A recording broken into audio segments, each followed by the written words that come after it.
Yep.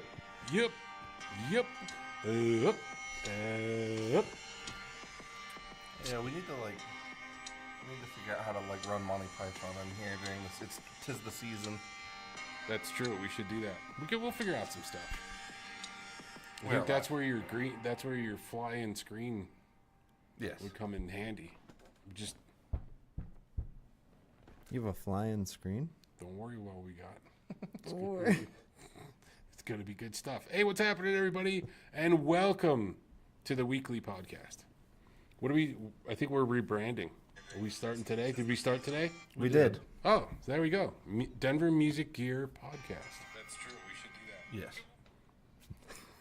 Yeah, because we figured we might as well tell you what we're talking about. Get a little more instead of specific. Just, get a little bit more specific where we are. Oh, I hear that clipping too, yeah. Yeah, and I think it's that thing. Like I said, I don't think it's the output. So. Okay, that's good, because I can hear that in my... Because like I said, we can't hear the output. So. I can hear it in my head. Yeah. Anyway, we kind of changed the name a little bit so that way people knew where we were and what we're talking about. Because otherwise, what means nothing. Right, nobody knew. We're in Denver. We're talking about music. Yeah, we're talking about gear and cool stuff, and that's happens to be a thing that we sell. In an era where everybody has a podcast, we figured we should get more specific. Exactly. We might as well join the potosphere. And I think the plan is Is it named after whales? I thought it was more of a situation where you're, Actually, that is a good. Do you know where? That is a good question. I don't. Do you? I do. You do. Okay. Go Yeah, ahead. yeah. So I was just gonna make some shit up about Cause subterranean living chambers or something, but And I went with whales. I'm into both of those things better than the actual story. So it was this type of format was initially distributed on iPods. And so it was a podcast. Oh. Okay, that's boring. But yeah, that's it. I like the whale story. It's a better. perfectly plausible yet boring. So Yeah. whales explanation. from the underground. Living in subterranean chambers. Yes, Yeah, there you that's- go. Yes. That right there. Pods within Even if pods. even if we don't even go any further, I think that's a better story than Than iPods that nobody has anymore. iPodcasts. I remember when those came out, everybody was out of their mind. Like, oh my god, I have all my stuff in my pocket. They man." were pretty incredible though. For Well, the I time. mean- I had the little stick one. yeah. Yeah, it was. I Yeah, didn't that's have fun. the actual one. I had the cheapo, import version. Scan something. SanDisk. SanDisk. Oh, okay, That's yeah, it. Yeah. That's I still fun. got it. I have it in a drawer, and it actually fires up, and I charged it and plugged it into the aux in, and I'm like, a lot of good stuff on there. Yeah. I'm pretty sure. Also, a lot of stuff that skips, which is odd. And then I realized that everything that I put into the thing was actually skipping. So You burned it from a CD yes, and that probably had and fingerprints on it. and the CD skipped, and so I didn't realize that until after driving down the road, and all of a sudden it's like, why is my Zappa skipping all over Permanently the road? skipped. Yeah. Yeah. Permanently captured. It Yeah. I mean, it was Zappa. Are you sure it wasn't just the composition? No, it was definitely some, so those songs that would have to go, but I still have that, and I've actually used it on a road trip within the last 5 years, Oh, nice. because I was like, why not, right? It's Yeah, already why on not? there. I mean, I got literally everything from Vivaldi to Slipknot to Zappa and All points in BB between. King and all sorts of stuff, and I'm like, yeah, because at the time I was burning whatever I can get my hands on. Yep. And I was also recording some of those songs. So, on a disc.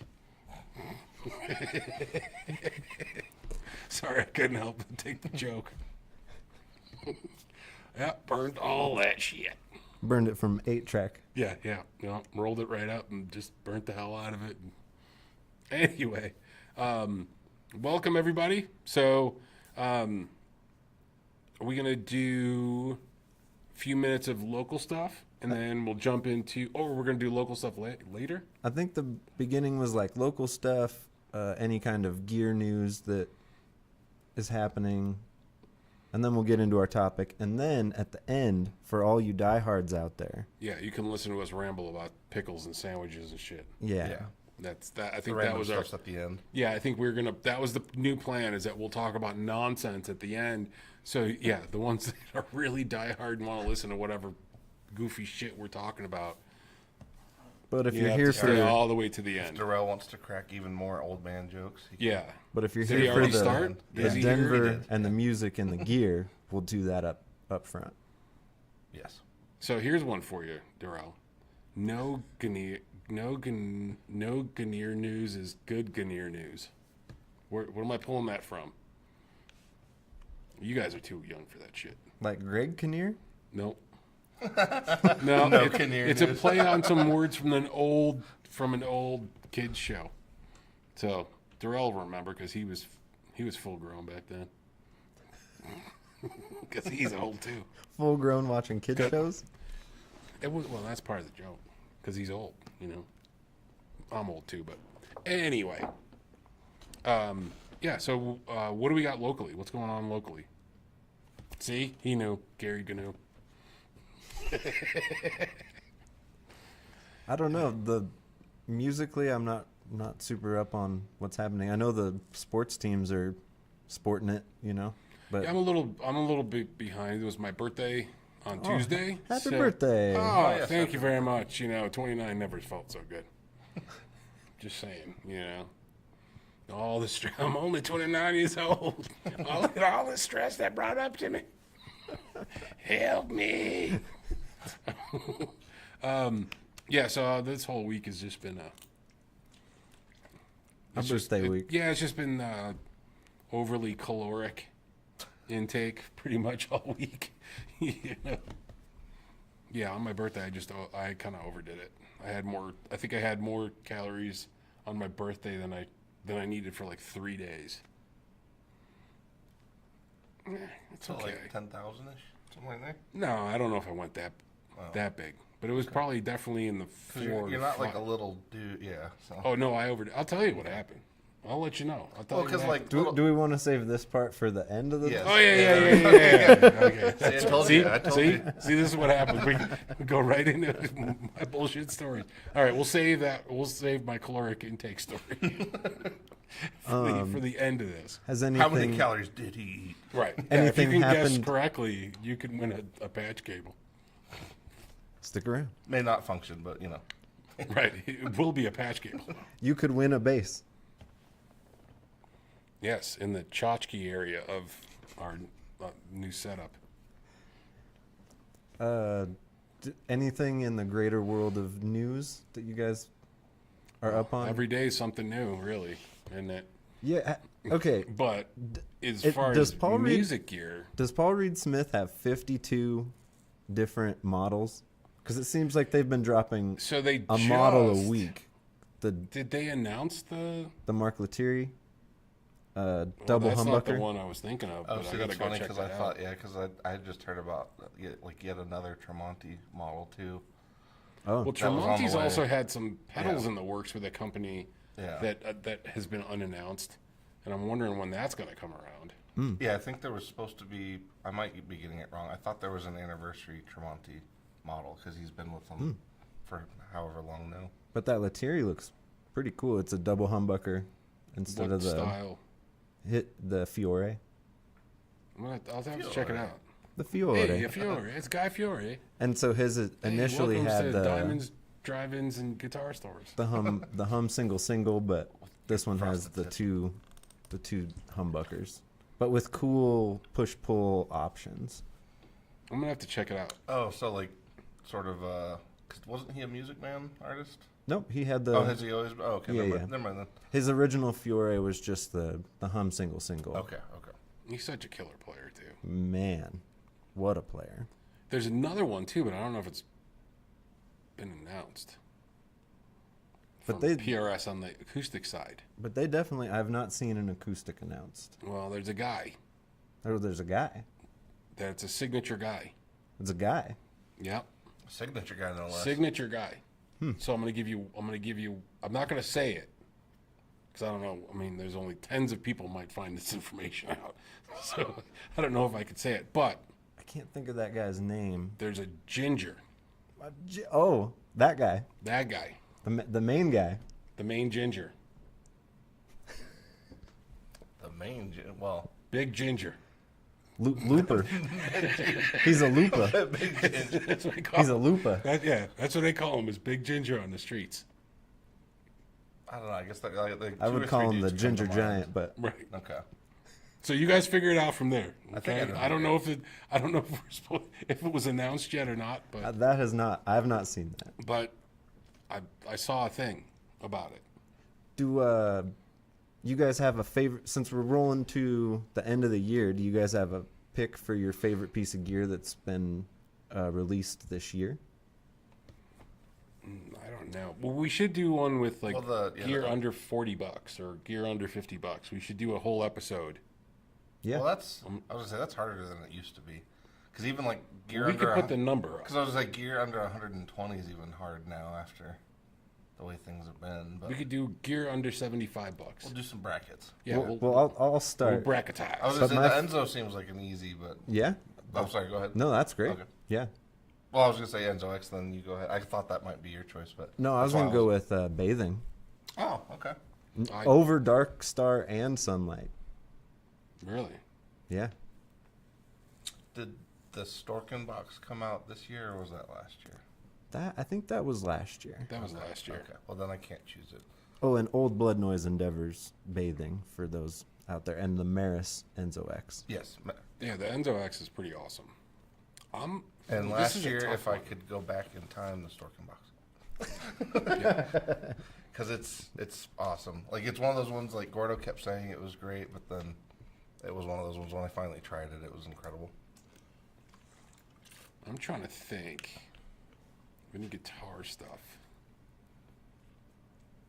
that has come out that Well, and personal to you that That you Pacifica. enjoyed. Yeah. That purple Pacifica. oh yeah, that's really cool. Well, and are we talking new releases or just new to us in the shop or both? A little Yeah, New yeah. this year. New this year. Okay. Yeah. I like that new Rev Star, but that's the color. Is not the guitar has already existed. Oh, but The color is good. that I mean, but that would be the release for this year. And is the, Yeah, the blue and white Oh, very is nice. really nice. Yeah, and it plays great, and of course. Well, in terms of guitars, even though I didn't grab one personally, that was it the NS3 or was it the? The NF3. Oh yeah, Well, the NF3 is really. Well, there was good. already the NF3. Was the Tele one the NF53. 53? That's it. Okay, sorry. Yeah, the Yeah, Tele. that one's- because that one I was gonna say I'm not normally a Tele guy, but the neck on that was really awesome. Funny enough, it was kind of one of those ones where it was polarizing to customers because it was a pretty hefty neck. Yeah, and I It like. was a cool I mean, guitar. Yeah. I like that. I'm trying to get rid of guitars though. That's my thing this year. I'm trying to thin some stuff out. Unfortunately, that doesn't always work. Thin the herd. What else? Oh, the anagram. Oh, that's That is a great piece. Yeah, So cool. that's a really cool pedal from Dark Glass. Yep, that was a really cool one. I would give it to you on the bathing though, in terms of like an overall tier list, because that is a very unique pedal, and it wasn't just like it's started as an expansion of something they already had, but it got to be way more than the first one. Whereas I'd say the other two were more just like really nice updates. Mm-hmm. But the bathing is like a whole new thing that emerged out of kind of the shell of something else. Mm-hmm. It went full like, not cocooning, but kind of. Full phase shift. Yes. Yeah. There you go. So what do we got in the? Oh, so yeah, Darrell says Gary Gnu from way back to the start. Fraggle Rock for all the youngins. Yeah. So That wasn't Fraggle Rock. It was the Great American Space Coaster, I believe. Jesus. Okay. I don't even know. Yeah, I was like, Or some I was shit hoping like to catch that. like a Yeah. sliver of that reference. But Yeah, it's the. So that was right, wasn't it? It was great. Yeah. Well, he's leaning into. Yeah. Yeah. Sorry. Sorry. I forgot that there's No, you're good. much sensitivity here. What else we got? Happy birthday. Thank you, Janice. Would you personally play a signature model of any guitar? Yeah, I would. I got no problem with that. I actually have a Kingfish Telecaster, and it's awesome. I Yeah. love the signature guitars. I For don't some always reason. like signature guitars, but some, like that DGT from PRS, the David Grissom, that is a killer guitar, and I have no problem playing that. The Kingfish is a great guitar. I have no problem playing that. I think, Like the That Clapton Strat, I loved that guitar. yeah, I would probably dig that because I had the soft V. The soft V, and they blocked the tremolo too, And didn't they have a boost? and a boost. A boost grande. A Boosta Grande Boost on grande board. on there. So yeah, I mean, I think there are some signature models that I would certainly play. I would like change it up a little. Like even the Kingfish, I'd like to put a black perloid pickguard on it just to kind of change it up. Mm-hmm. Is it just straight black on there right now? Yeah. Yeah, that's okay. So like a black perloid would look cool, I think. Give it a little bit more, Yeah, zhuzh. sure. A little zhuzh. I put a guitar together that was like the signatures of 3 different artists. Yeah, because I was going to say, didn't you have one that was kind of Gilmore-esque? Yep, it's like Yeah. Gilmore, Hendrix, and I guess it's kind of like Brownie and that SRV Brown Lenny. Strat. Lenny, Yeah. yeah. So it's kind of an amalgamation of all 3 of those. I haven't seen that. Yeah, some of the signatures, I don't know, it is interesting because some of them really hit the spot. And then there's other ones that are kind of almost too specific.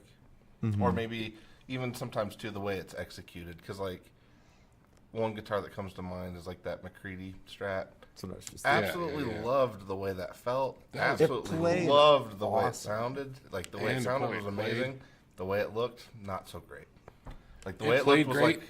It played great and it sounded great. Yeah, 'cause I I'd was almost okay give with it- the look, but Well, it was one of those things. It was like, what do you say, like 20 foot? It was a 20-foot guitar. yeah, yeah. Like it looked good from about 20 feet away. But yeah, like 10 out of 10 on playability, 10 out of 10 on sound, like 4 out of 10 on looks for me. But And 10 out of 10 on execution. I mean, it looks exactly like It his looks like the thing, weathered one, but well, it sort of looks like you took a photo of it and then you pulled the guitar out of the photo. Like it doesn't look like the guitar. It looks like And it a won't- rendition of it. and it Yeah. won't wear anymore. Right. It's got the hard poly Yeah. Yeah. finish on it. And sometimes, like, I guess now that they've done the Ventera series, the new ones that they did with the Ventera road 2s worn? with their own ones, I almost feel like that's a good way, or would be a more interesting way to do signature guitars, is don't necessarily relic it completely like But the maybe person just had get it. it started. Get it started so that the person gets to have all the things, and then they get to wear that guitar kind of the way they would, like let it wear Was that naturally. like the Corey Wong? Did he do that? Because wasn't his based on his Highway 1? He might have. I'm just not sure if it was a nitro finish or not. Because that is the one thing with like some of the signature strats, especially like to me, like something about messed up strats is just the best. But it's like if it doesn't, But if if the you aging did it doesn't look, yourself. seem yeah, right. yes. Yeah. yeah, if the aging doesn't look real or sincere, or if it's relict, and like those things don't look as good. But when you see like a truly beat up, like the Rory Gallagher. Yeah. it Like to looks me, that's good. the coolest strat on the planet. Is like that one just looks awesome. Well, it's the thickness of the wear, Yeah, I think, is what kind of throws us off because we've seen guitars with regular,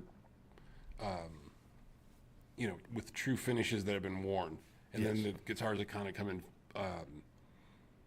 that have the relicing done. It's like it's too thick. The paint's too thick. Does that make sense? yeah, yeah. It's like this wouldn't necessarily be like this. Well, that's sort of what I mean of like with the way they did the Ventera 2's road warns. Like I wish they would maybe give you like I think it'd be cool to get like a Lenny style guitar, but Lenny the way it looked when he first got it. Yeah, and then you And can then you then wear you it can from Lenny there. it Yeah. up. Pre-wear. And then you Yeah. wear then you kind of wear it from there. You can Lenny it up yourself. JB7260 asks Black Friday deals. Yes. All sorts wheeling and dealing. Yes, not Yeah. the Maris one though. Somebody did specifically ask about Maris. No, there's not a Unfortunately, Maris they're not a big enough company and they don't have enough products to really make that work as well. So, them and Strymon, they tend to avoid this time of year for that stuff. Yes. Well, the margins aren't. Yeah, it's rough. They're Yeah. tight and they're smaller companies. Well, Strymon's really not that small, but No, Strymon but doesn't Maris discount is- shit. Yeah. Strymon usually doesn't discount anything. Maris doesn't really discount anything either. Also, Tim, I see that you're in there. I did get your email in regards to demo stuff. I'll get back to you at some point. I'm just a little bit buried I went from 1,900 emails to 1,000 though in the last couple of days, so I'm making progress. It's good progress. Yeah. So just so you know. And before we get too much further, is there any questions in there that we want to make sure we didn't miss? I think we've hit them all so far. Okay. And yeah, the British ginger. That's the one, probably. I don't know if We can't say I actually don't know. I'm guessing too, but that's who I would guess. That would, yeah, that's a good guess. Well, and actually, I sort of back on the subject of the signature guitars. One that I've always been interested in, but will probably never really get to play, or would have an excuse to really even use, would be the Guthrie Govan one. Like I think that's one of the that's most. a super cool guitar. Yeah, it's one of the most like well thought out guitars out there. But it's just one of those ones like 4,000 or whatever it is. It's like it's just. I mean, we could get it. Yeah, but I mean, it's just We not can get like it a wholesale, realistic. but it's still. As you said that, I thousands. was like, oh, the John Mayer Martin, his OM18 or whatever. That I would love to own that guitar, but again, it's like Yeah, it's a ton of cash. it's a house payment or like a down payment on a house. Yeah. Small house. Very. Well, I think depending with, on the with that one, the I think region. it's a decent sized house. How much is that guitar? I think they're in the like double thousands, Like 10 grand? like 15. I think. Yeah, I was gonna say I thought Are they you were. Yeah. really? Yeah. Okay, that's a better house than I thought. Never mind. Never mind.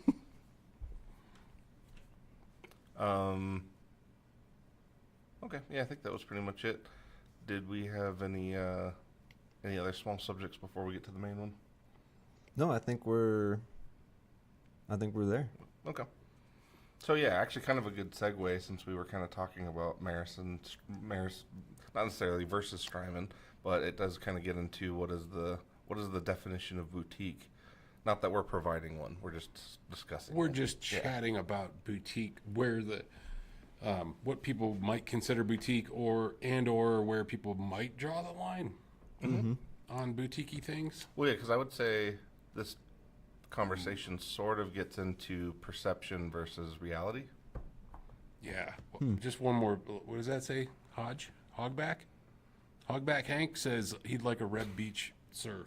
Oh, okay. Yeah, that's a pretty cool guitar too. I have not checked that one out. Oh, yeah, I have to look at Is that. Reb Beach an artist, and is that a signature? Yeah, Red Beach. He played Winger. He's like, is that a person or a location? Right. Or a color? Is it Red Or is that the Beach- model? Is Red Beach Yeah. a place where you go smelt fishing, or what do we do? Short there? for Rebel Beach. Is that where we It going could be. surfing or what?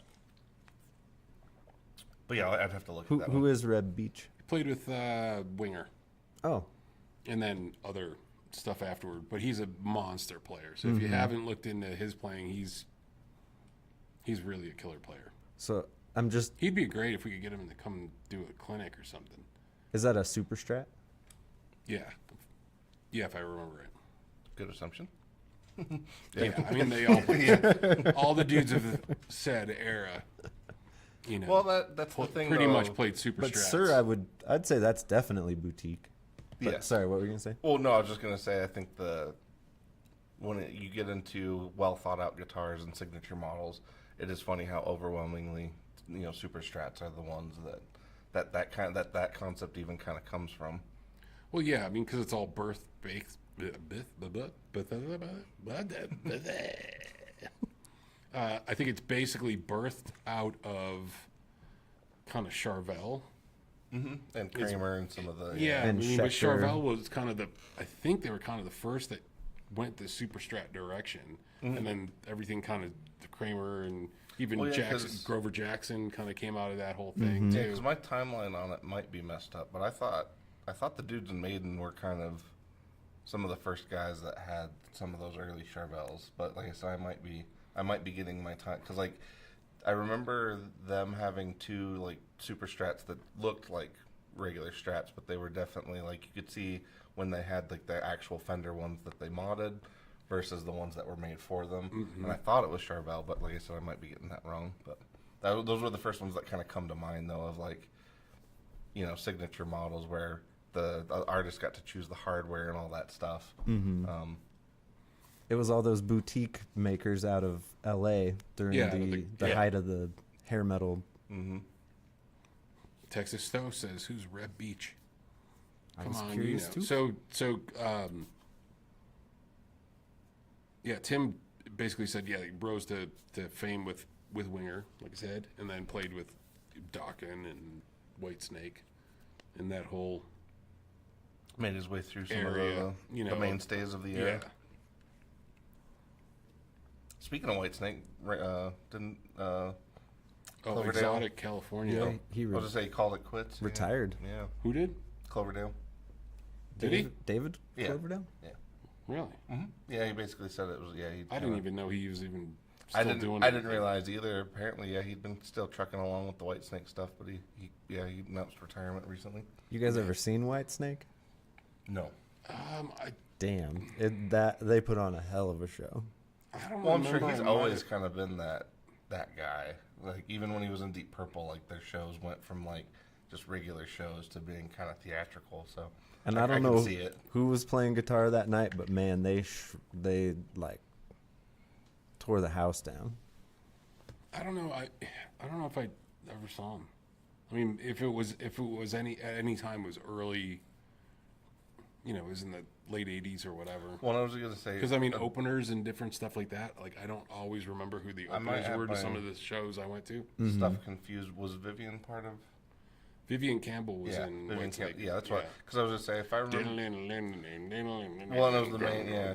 Well, and I have to say, like his tone for that album, like I'm not He a wins. huge Whitesnake, but man, his tone. No, that was Yeah. that He was wins. killer. Yeah. Like Well- tone wise, he wins. Yeah, for yeah. sure. The album Slide It In, which I think was before the big album. Yeah, Or it was either the one before it or the For the two- White album or Yeah, whatever. Yeah. That's a killer. I mean, I haven't watched that. I haven't listened to that in a long, long time. But that was a great album Yeah. for Well, the his- era. his You know, some of the sound- stuff you go back and you listen to it and you're like, this is there's a some- little bit of sliminess in here. Well, to And you- me, And a you lot know, of cheese. Yes. Yeah, to well, me, cheesy, but yeah. also like Winger. She's only 17. There's a Well, whole yeah. thing. Oh, I mean, you know, so yeah. there's Yeah, like yeah. people go, that didn't age well, Kip. You No. know, but I mean, some of those old '50s tunes are the same thing, and you go, But I had a playlist of all those like 80s hair metal bands on, and every time Whitesnake would come on, I'd be like, who is this? This is awesome. Yeah. Just from the tone. To me, like the Oh, second Van Halen album and then Vivian on those albums, like those are to me like the definitive '80s. It doesn't even have to just be '80s, but just like definitive guitar tones. Because Vivian doesn't get brought up as much as he should for that era. Because like he is a monster. I mean, I don't know. I've never really kept along with him, so I don't know if there's a personality, burr in there. Yeah. But he's one of those dudes, like sound wise, like you just can't knock the guitar tones he made back then. So Do you I mean, know Mick, if Vivian... Mick Mars fits into that too, though, for that '80s tone. Because I always thought Mick had like one of the best tones out there for the rock stuff that was happening. I mean, it was Do you think beefy and aggressive. Dave Friedman was modifying their stuff a la a boutique guy? See, Well- somebody's got to bring it back around. well, what's funny about that is like the whole I saw thing- you with what Yeah. you did there. Thanks. Well, because a lot of those dudes were getting that stuff done, and that is how some of those guys rose to prominence. But it is funny because, from what I understand, with Eddie's, at least with his main original amp, he never actually modded that one.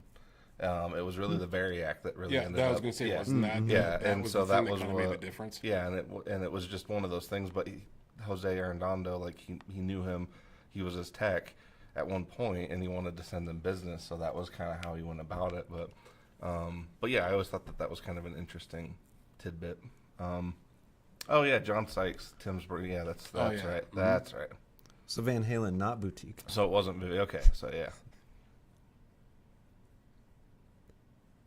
But would you consider Dave Friedman boutique? Even though he's not necessarily building all the amps? I would have before. Still now? I would have I before, wouldn't say but not now. now. Yeah. Now I wouldn't think so.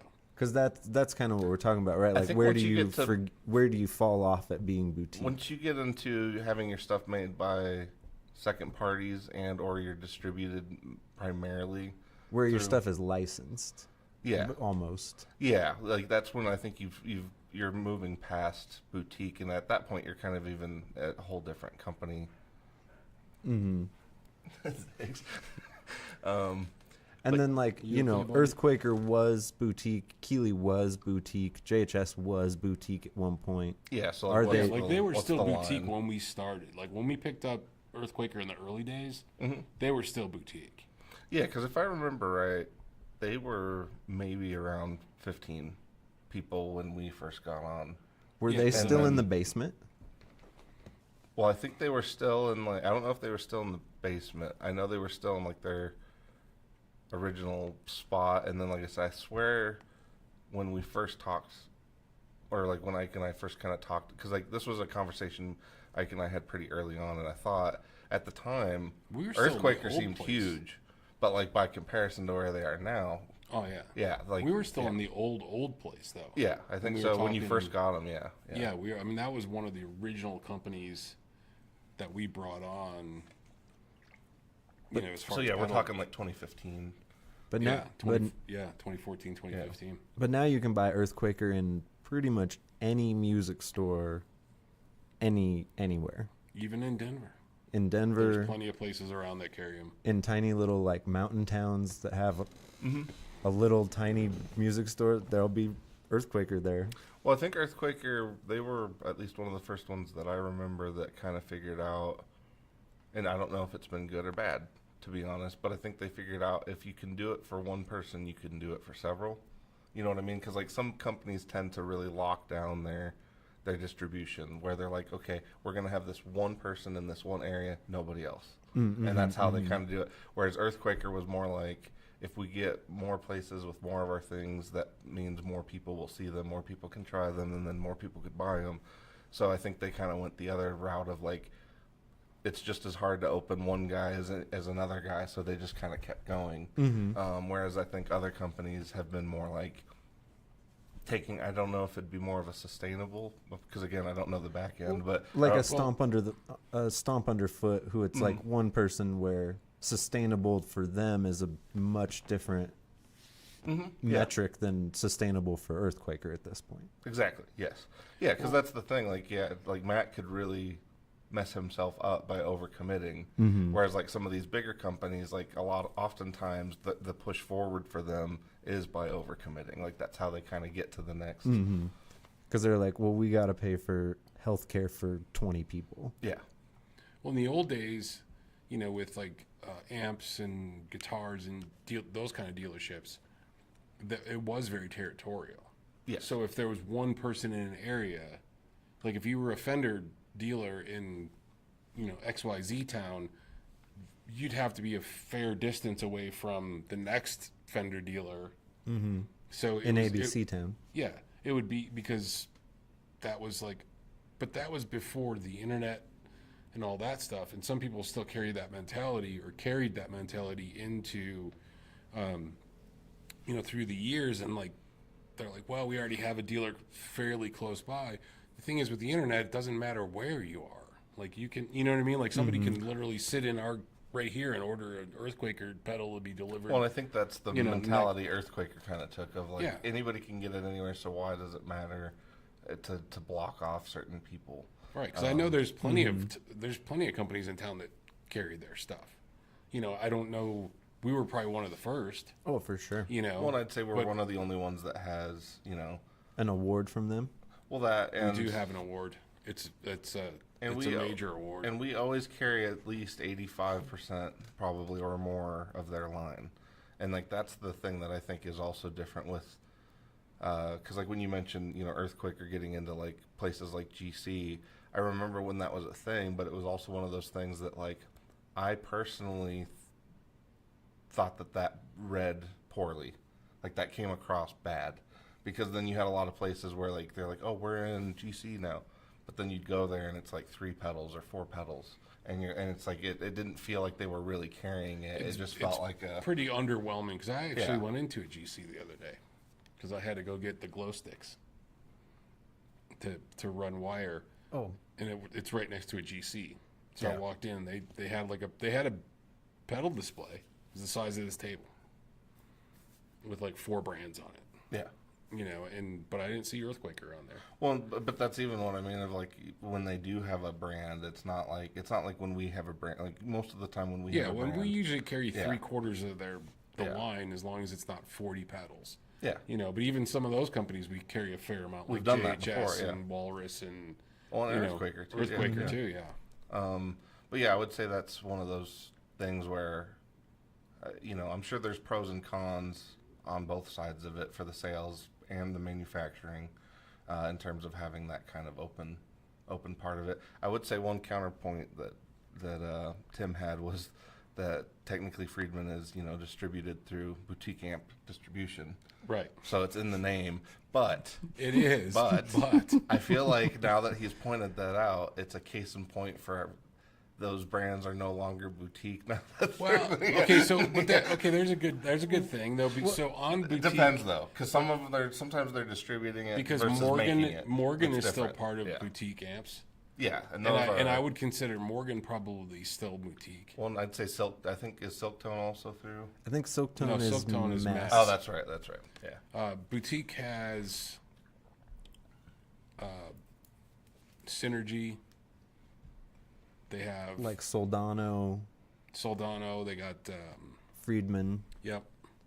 So that's Uh, part. Wampler is part of them, but I wouldn't consider Wampler boutique at all because they were one of the forefront too.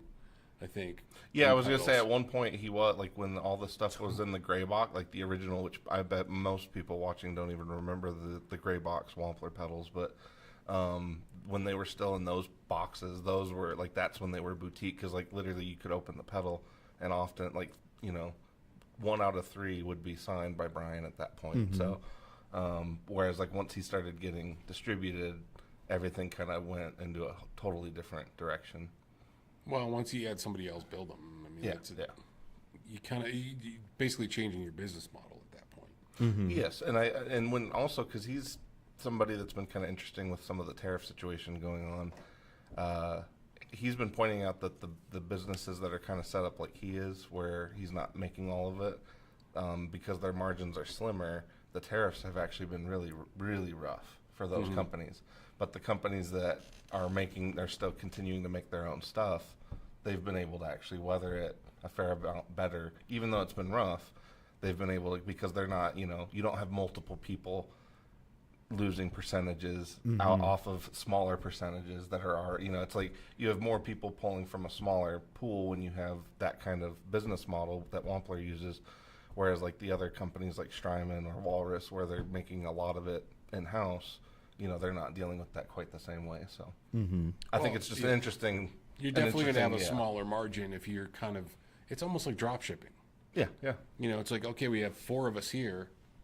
We make smaller margins, but then if that margin reduces, and the volume doesn't change, it's going to certainly be tighter. Where I think on the other side, on the manufacturing side, you might start to do the economy of scale type thing and go, okay, well, if we're going to make this work, let's look at our par levels from last year and go, okay, well, we sold 500 of this box style, or we sold 500 of these pedals. Is that going to we're going to see a similar thing this year? Right. Then you could do orders in bulk to get your best. projection and kind of Yeah, you do your projections going, well, let's just say we're doing a break even. Well, if that's 1,000 of this box at this color, just let's buy all of them. Right, If we can do it, that's the way I would look at it. At least I'd go, well, then let's. Oh, I it's see what kinda you're like saying. what- Like, like try to buy before the stuff gets even worse, or before it yeah. gets worse, or you're like I said, it's the economy of scale type thing. Like you're buying in bigger quantities so that you're getting the best product. You're It's kind of hopefully like what I negating do with some the of the- boxes, yeah, with our shipping boxes. Yeah. There's no reason I need to have as many shipping boxes that show up. Yeah, we don't need a year's worth in one. We don't need it, but We don't need a helps. year's worth Yeah, of yeah. guitar and bass boxes, but I order it that way because that is the best. price. That's the best price that we can kind of afford that we need, because I don't need to buy 3 years worth of boxes, which we could. We just then we're taking up way too much space. Yeah. So yeah, I could see where those folks can kind of, like I said, according to scale, kind of figure it out, because then they could actually reduce labor if they had to. That's a different thing. So And then is that like if they're at that kind of scale, are they no longer boutique? Because then I don't know. There's more hands. Well, there's that's more... the thing. It's like I wonder what the. Yeah. I mean, it depends on your metrics. Are you looking at top line revenue? Are you looking at quantities Well, yeah, sold? because like I was going to say, I don't think we number of employees. Well, yeah, because I was going to Yeah, say, I mean, it depends on which thing you want to kind of focus on. Yeah, I guess since we don't know the numbers that these companies do, I would say it's kind of a moot point to bring that part up. So like, I feel like even if it's only 3 people, if they're making a crazy amount of money, that doesn't matter. Like to me, I guess I would still consider it boutique, regardless of how much money they're bringing in. I mean, I know maybe that sounds a little odd because I wonder if you can kind of like if you make $1 million to 10 million, you're boutique. Over 10 million, you're. Well, yeah, and I'm just making up rough I guess I think numbers kind or of whatever. like Eric's buddy that makes Jordy or whatever that makes or Gordy, sorry, that makes the the different acoustic instruments and things. Like, he's a dude that maybe makes half a dozen instruments a year. Granted, he probably makes a lot more now than he used to, but like as the money he makes increases, it doesn't make it less boutique. Like he might be doing the same thing year after year, making more money because his brand is getting better or whatever it is, but it doesn't make it less boutique because people are paying more for it, I guess is what I'm, or just even like. Does it make it more boutique because they are paying more for it? Right, and that's where I'm kind of getting out of like a company, I guess like Mythos is one that comes to mind where like it's only 3 people primarily, it's literally just 3 people, but they I don't know how well they're doing, but it seems like they're doing pretty good, and I hope they are. Because they make really good stuff. Yeah, they make cool stuff. But they're one, like, I would still firmly put them in boutique, but I'm sure there's a handful of people out there that perceive them to be much, much bigger than they are. I didn't know there were 3 people. Yeah, because I was just saying, I think a lot of people, when you look at Mythos, and that's what I was kind of getting at when we first started the conversation of, like, perception versus reality, is, like, I think they have killed it with the public perception side of things. Like, they've gotten in with the right dudes, they've made the right choices with the stuff they put out, the limited runs, the artists they've collaborated with. Like I think they've really done a good job at like getting in front of people in a short amount of time, and people take them very serious now. Like they're a company that like has a lot of respect in the field now, and it's for some people that have been doing this for like a long time, it sort of seemed like they came out of nowhere. And so that's where like to me like they're still boutique. It's just that I bet you, or I would guarantee that there's a lot of people out there that wouldn't think they would, the perception out there is probably that they're way bigger, larger than what they, than what they are. Yeah, I guess a dollar amount would be one way to kind of look at it, but also notoriety is a way to look at it too. Yeah. Like, well, so when we get those guys that are like, oh, this is made by the Tree Gnome and the Netherlands, and it's like that's super boutique. So those are the guys, kind of like the shit that. But then the dollar metric kind of doesn't matter because maybe that's what I'm saying. The like True Gnome thing, that guitar they made was $150,000 or whatever. Well, and that's what I meant about like I think the money part of it might be if we were to do a tier list of criteria, that would be kind of at the bottom because with an asterisk. Yeah, because we don't have enough information to make that call. Also, though, it doesn't just the amount of money. I don't think always dictates how boutique-y it is. Yeah, because it's like it could, like you said, it could be one way or the other. It could be more boutique because they're not making very much money. It could be more boutique because they're making a ton of money by making very few things. Right. Like that Reeves pedals out of England, where you they're all hand.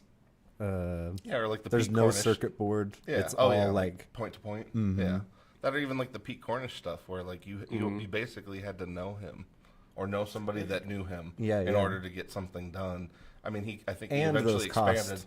Yeah, eventually he expanded on that, but that was kind of how that went with him. Was like you had to kind of know an in to even get one. And so I would say that's still even I mean technically the Klon. Like it's hard to think of a more boutique pedal than that. Yeah. I mean, there's like one a year. Yeah, the most famous couple a year of the boutiques. Yeah. But that's one of those ones that's like, that one boutique pedal kind of literally created a whole new family tree of overdrives that like every company makes now. So but the original is still, it's still boutique. As boutique as you can get, really. Yeah. Well, and I would say, even I always forget his name, but the original guy doing the Timmy. Paul Cochran. That's right. That's right. That's another one where like those were arguably, about as boutique as it got because same thing like Stomp Underfoot. It's one dude putting every single component in there himself. But then, what about like Analog Man? So it's not just Mike. Mm-hmm. There's a whole team of people making those pedals, but yet there's still a years-long waiting list. I mean, and that does. I would still put them in boutique territory. Yeah, for sure. I would almost say too. They've kind of found they're like boutique is right here, and we're gonna be right there. Next Yeah, to they're it, gonna be right up. We're gonna sit right down. Yeah, next it's to like it. they're gonna right on the line because like I think they know exactly how to make a sustainable, drive or a sustainable interest. Mm-hmm. I mean, so much so that MXR makes the pedal for them now, basically. Mm-hmm. Well, and same thing with, fully same thing with the licensed. Timmy. Yeah, Same thing with Timmy. Yeah. Yeah, but that's one of those things of, the originals. Like it doesn't take anything away from the originals, and I would say Music Man though has narrowed in on like how to stay boutique, in a way, if that makes sense. Like they know exactly what they can do, how long they can. Analog Man. Or sorry, that's what I meant. Yeah, I'm not sure what I said. I got confused. Yeah, sorry, I meant Analog Man. Yeah, they've done exactly what they need to do to kind of keep that going sustainably. Mm-hmm. Yeah, because honestly, like I guess I feel like more of my window into the some of the struggles that the boutique guys have would be mainly through Matt from Stomp Underfoot, because he's the only one that's like that we've known for a period, and just like some of the times where I've caught him on the phone and he kind of talks about like doing tone benders, for instance. He was saying he's a one man. That's literally one man show. One man show, and it's one of those things where like he had to buy. I mean, it was literally a 9-to-1 ratio of transistors when he was doing like tone benders. Was like he bought a huge batch of transistors that were vintage, and only 10% of them roughly were actually within the right tolerances to be made or grouped together to be made into a pedal. So he had to basically spend 90% more to get 10% of what he actually needed. Now that's boutique. Yeah, and it's like those like Very boutique. and that's what I mean of like one dude literally taking a massive batch of transistors and going through each one, pairing them, each one matching up each set of 3 to 4 of the, like the whole thing. Like that's the that to me is like what boutique is at its core. I think once you expand past, I think we were kind of saying 10 to 15. I mean, I feel like that's kind of he signs them, numbers them. Yep. signs the inside too. That's boutique. Yeah, I've chatted with Matt a lot. And the thing is, he can get bogged down. Even recently, like he's doing some bigger projects, but that kind of bogs him down for some of the other stuff. Right. And you're only going to get so much. Actually, I got to return an email because we need to order some things. And is that another definition of boutique? Is if you DM them on Instagram? Oh, are you dealing with him? Are you dealing with the guy? Yeah, or one of the handfuls. That's we're very boutique. Yeah. Yeah. We're You'll literally get one of these three. Yeah. You can call us and talk to me. Yes. For most of the week. Hey, so we do have a question in the chat. Very important question. So I think we need addressing. So, And we're about to that time. Oh, okay. We're our diehards. We're pretty. Yeah. So then And we if can you've go, made it this far, Oh well, then that is actually a good segue yeah. because the question from Eric is. Well, should we address the Benson question first and then get to the Eric question? Yes, let's do the Benson question, then we'll go right into my caloric intake. Is the germanium boost a treble booster? I guess that kind of I personally have a pretty wide range of what I consider a treble booster because I think companies are trying to get away from the name treble. I think it gives the wrong impression. Yeah, because I would say, like it's in the same family tree. I would say so is the, like the germanium filter from Death by Audio. Like that's one that often gets neglected, but that one's like pretty much a treble booster with an added tone control. So So I'd say yes. It just depends on which version of the treble booster you're kind of going for. But And they are certainly boutique. They're also here. yes, Yes. out of But- Portland. but- Benson's awesome. I love like everything. Benson makes really good everything stuff. they put out is. Because we've thought about getting the amps too. Ooh. That's a possibility. Yeah. We've also I've talked to the guys at Bad Cat. Oh, that ocelot looks. Yeah, well, I talked to John, Awesome. and it's Sir Ocelot too. Sir Awesome. Sir Awesome Lot. So maybe doing the pedals and then looking into an amp or two down around the bend. The Bad Cat pedals. Yeah, 'cause Those look pretty They just rad, dropped a too. couple, and the Ocelot is another one that they did a little while ago, and then maybe like a Cub or something for their amps, because their amps, when they've been through here, have been really cool. They're very cool. So kind of just having different ideas for this year, like Benson. Hey, might not be bad to try to have one in the shop and see, and Yeah, I've heard maybe nothing but good stuff about that. maybe a couple other cool things. There's another guitar company I've considered that's been around for a while, but would still probably be considered boutique. I know the Texas Toast guys would certainly be considered boutique. Absolutely. So go check out Texas Toast Guitars. Our hometown hero, Nathaniel Rateliff, uses Benson amps. Oh, nice. Yeah. He's actually been in the store and bought stuff. Nice. He bought an Archer from me a number of years ago. Very nice. Yeah, the Bell he's a nice Epic. guy. Yeah, the Bell Epic like a few years back. Yep. And then, honestly, local boutique, I guess Pete Hendrickson. Was that me? I don't Was know. that me? That I might have wasn't been sure. me. It might have been- I'm yeah, I kinda think that hungry, was too. you. That might have been me because I'm hungry. Like I said, so we're gonna go into the caloric intake. So I think I might be under the bar right now.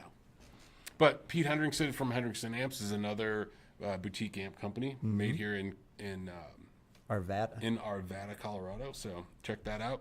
Okay, so let's move in because we're getting at the end of the thing. We're getting into the end of the stuff. So Eric So- asked, Eric asks, so Ike, did your birthday dinner include any of the following: meatballs, lasagna, or cannoli?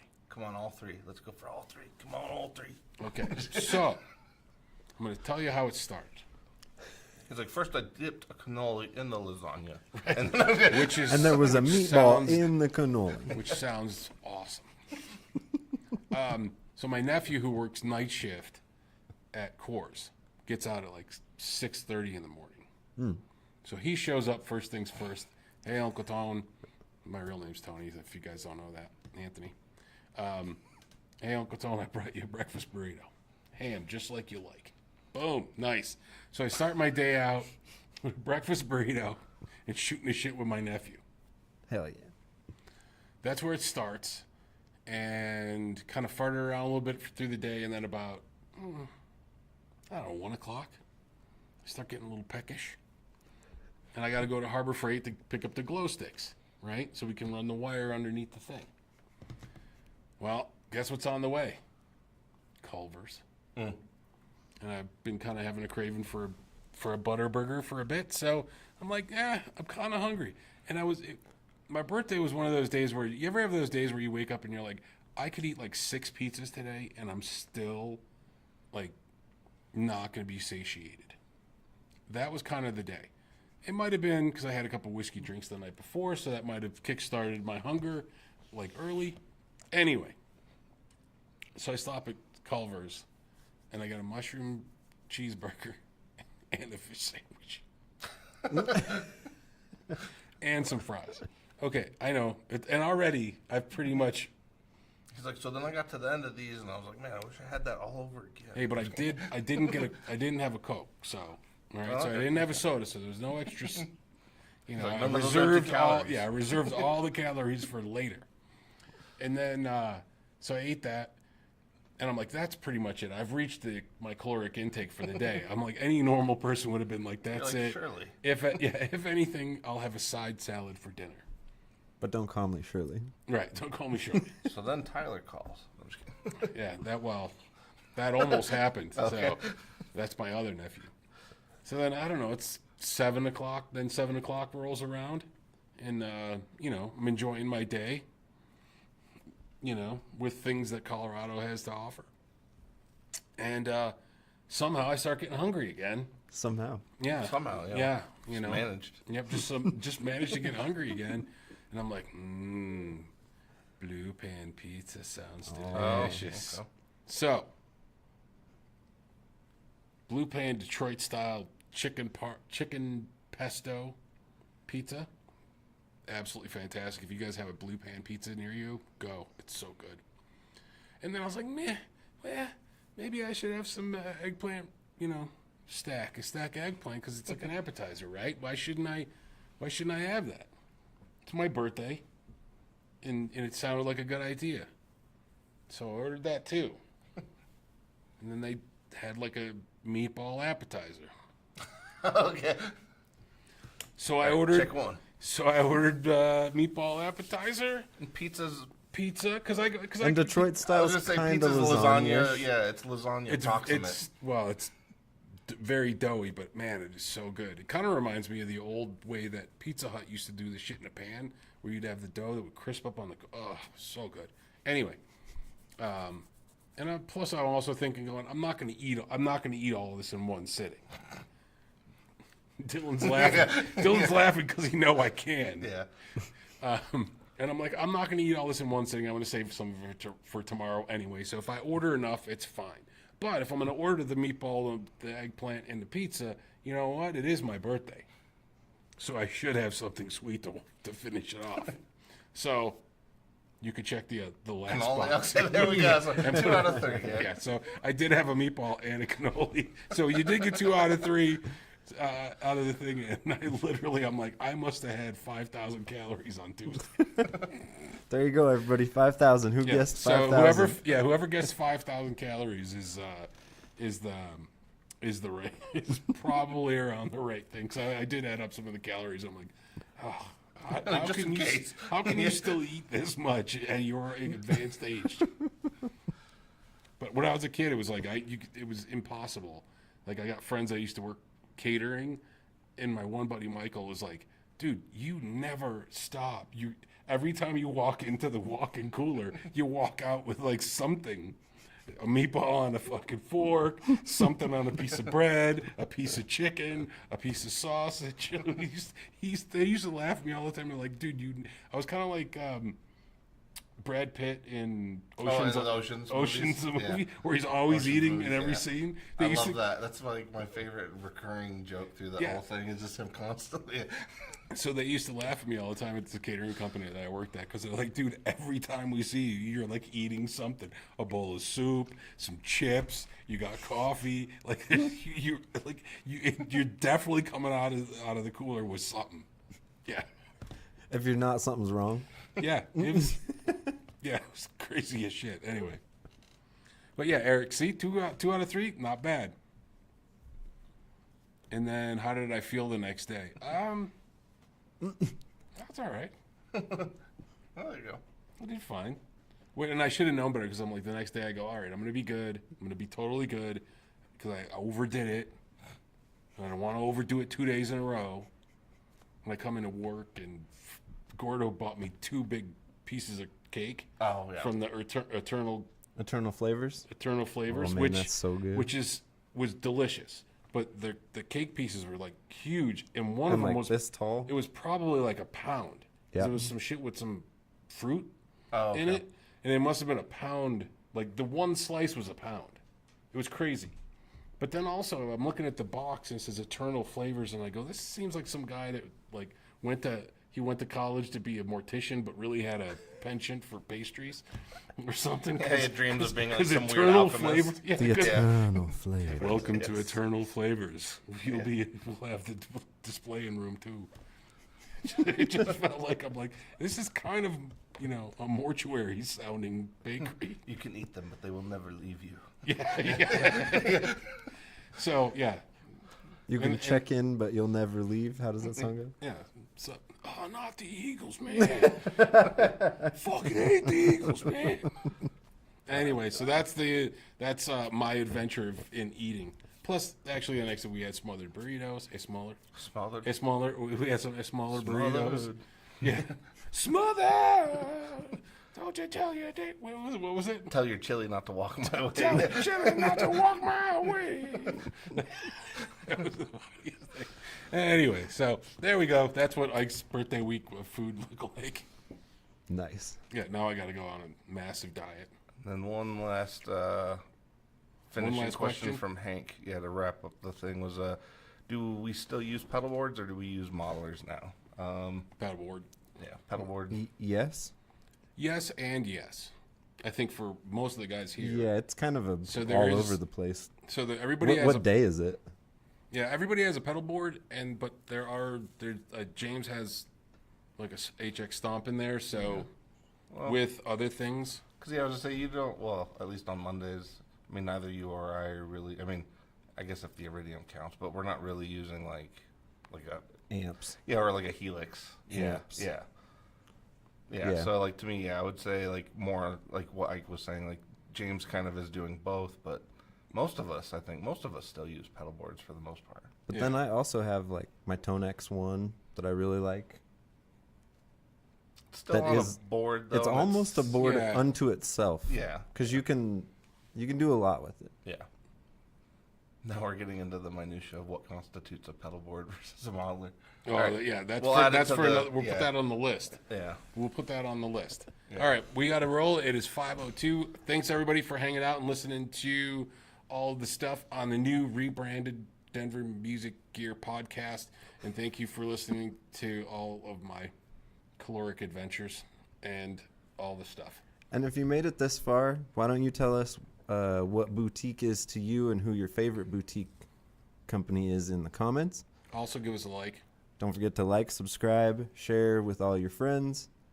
And leave a comment on topics, because we're trying to make a list of topics that we're gonna hit over the next few weeks and into next year, and we'd love to know what you guys would be interested in hearing, whatever ideas or thoughts we have on. Yeah, we'd like to have some in the tank for next year. So. Yeah, so we'd like to have a list of stuff kind of already going, so we're not, maybe what stuff you guys want to hear, Yeah. or we could have the great hot dog debate, Delicious. the great hot dog condiment debate. That'll be for the next one. All right. Is it a sausage or a hot dog? See, here we go. And Tune in next week. And is a hot dog a sandwich? All right. Oh, that's the big. Tune that's the in big, next time. Tune in next time to find out if a hot dog is a sandwich. All right, we'll catch you guys on the flip side. Roll it, DJ.